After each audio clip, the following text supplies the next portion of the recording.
When it comes to boots on the ground, who do you think has a better pull-out game? This man or Amanda Waller? Well, the key difference is Amanda Waller never pulls out. We'll see. The first part of your question was, I can't remember now. The Suicide Squad. So one of you guys named Lobby the Lobster subscribed to the channel and wrote, "Hey Peter Pablo, how about doing the new Gunn, I think you meant to say James Gunn, the Suicide Squad movie?" Thanks for your request, Lobby the Lobster, and I'm very happy you asked me to talk about this movie. And for everyone else wondering how to send in a review request to me, it's just 2 easy steps. First, hit the subscribe button and write your request in the comments. Told you it was easy. Now let's talk about the Suicide Squad. Spoiler free, of course. So we finally have 2 Suicide Squad movies. While the first one was okay, this one exceeds its predecessor in so many ways. And we have writer-director James Gunn to thank for that. Cause who better than James Gunn to direct a ragtag group of misfits than, well, the same director who directed a ragtag group of misfits in Guardians of the Galaxy. Much like the first film, the premise is pretty much the same. The government, represented by Viola Davis's Amanda Waller, recruits and sends some well-known and some not so well-known DC supervillains to embark on a dangerous mission to help knock off some time from their prison sentence. And from there, the violence and hilarity ensues. Hey guys, sorry I'm late. Had to go number 2. Good to know. First, I gotta say, one of the main things that bothered me though was some very obvious logic holes during a covert, stealthy action sequence. Stealthy, but not very stealthy. Even though it was still a very entertaining scene, it just bugged me that their targets were kinda like dumb NPCs from a video game that can't see or hear you, even if you're totally in their line of sight. To this day, people still can't see me. Or making the loudest noises possible. Loud noises! And this next one's just a minor gripe, but the third act was a little disjointed for me. Comparing it to the first and second acts, the scenes in the third didn't quite feel like a seamless transition between cuts. But even though I couldn't help but notice it, it wasn't enough to ruin the experience for me. Like I said, minor gripe.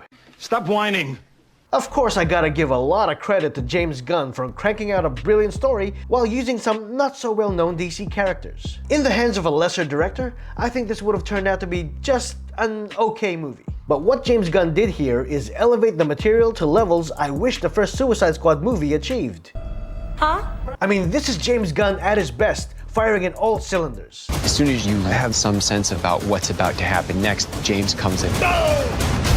He was pretty much given free rein to do whatever he wanted. It's almost like he was dared to take the most obscure and ridiculous characters and try to make a movie with them. I can do whatever the f I want! It's like Warner Brothers went up to James Gunn, handed him some Warner Brothers approved cocaine and said, "Go nuts!" While James Gunn's like, "Let's make this f***ing movie!" And his song choices to play during the violent action scenes were playful and whimsical, which helped water down the gore that we see on the screen. Oh, and don't get too attached to these characters. No one is safe. Don't get too attached. There's some real stakes here. The rules don't apply here like it would in other films within this genre. Cause James Gunn pretty much Game of Thrones this bitch.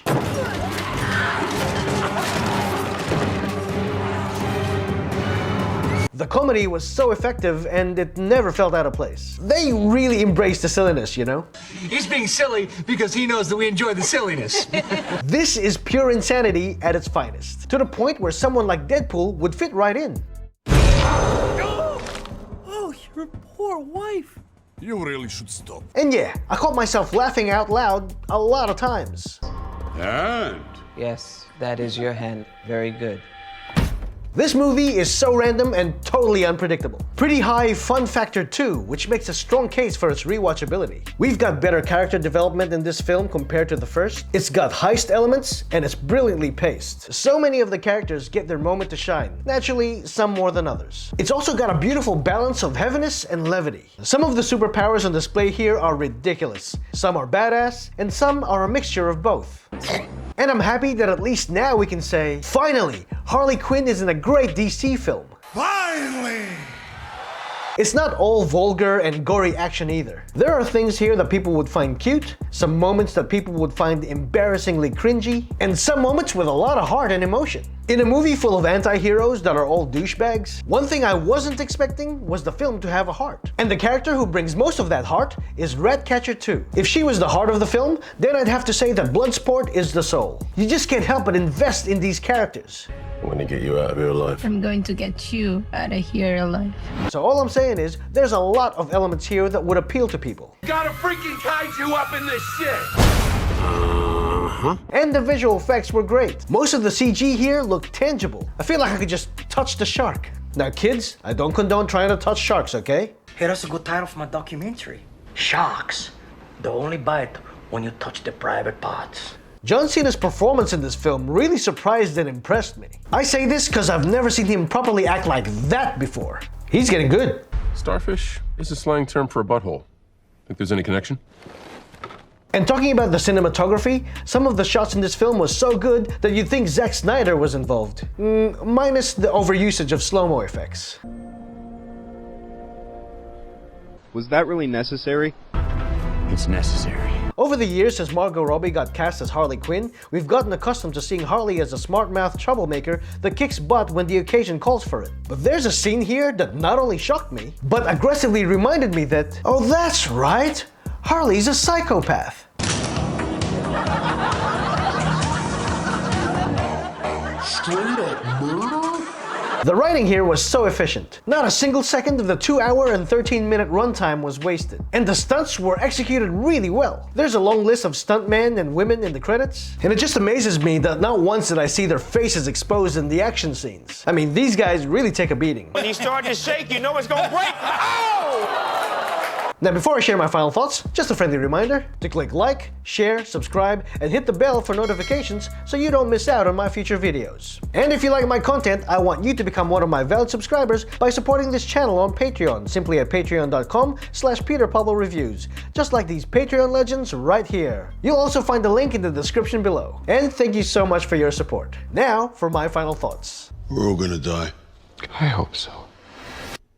Oh, for God's sake. Starting with the lows, we've got a few logic holes and a disjointed third act. And as for the highs, we've got writer-director James Gunn, hilarious comedy, and a really high fun factor.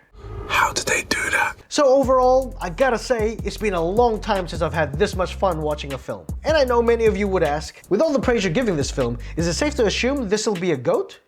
Not quite, but only by a very thin margin. However, I will say this. You might want to get a tighter shot for this one. This is a fantastic film, and you need to see this on the biggest screen possible. Do you need to have seen the first Suicide Squad from 2016 before watching this one? Absolutely not. Although, if you get turned off by crude humor, over-the-top violence, and gore, I wouldn't recommend this for you. Because the things that make this movie great for me might be the exact same things that doesn't make it work for you. It's currently got a Rotten Tomatoes score of 91%, so if you're on the fence about seeing it, then hopefully this score will help you decide. Because the odds are in the favor of you having a good time with it.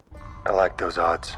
But don't forget it's R-rated, so maybe don't bring the kids for this one. If you're wondering if I enjoyed this film more than Black Widow, I'd have to say, yeah. After all, bombastic action and over-the-top humor is my jam. And if it's yours too, try not to let this year go by without watching this film. I'm a superhero!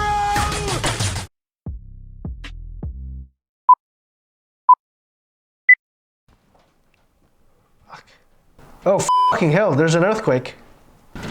Oh shit!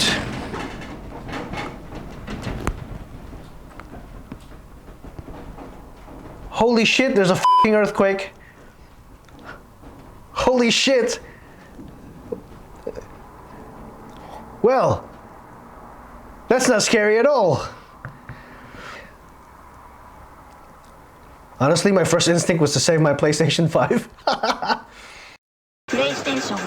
Holy shit. And now back to your regularly scheduled program. It's a huge improvement from the first film, and I can't wait to get this on 4K Blu-ray. It's on HBO Max at no extra premium cost. But if you don't live in America, you can also rent it for around $30 to $35 on Amazon Prime Video or other streaming services. The price will vary depending on which country you're in. Technically, it's run its course in its theatrical release, but some theaters coming out of lockdown may still have screenings for it. If so, jump at the opportunity to support this film and your local theaters. Oh, and keep in mind there are 2 post-credit scenes here. One's a fun little mid-credit scene, while the other is right at the very end where it shows you what the DCEU has in store for us in the future. So stick around. Well, there you have it, guys. Have you seen the Suicide Squad yet? If so, what did you think of it? Did you like it? Did it disappoint? And where do you rank it in all the DCEU films? Share your thoughts and your video requests in the comment section below. And don't forget to subscribe because why not? It's free. And who am I, you ask? I'm Aquafina. Bye for now. Here's everything else I stole. The Rock's cheap meal. Oh, and Kevin's little step stool. Miss Aquafina, what are you doing in Jack Black's trailer? Oh, I stole his trailer too. Are you the type of person that loves to touch things? Well, how about you stop touching yourself for a second and touch this to subscribe to my channel. So that way, you don't miss out on my future videos. But what about my videos from the past? Well, here you go. Bye!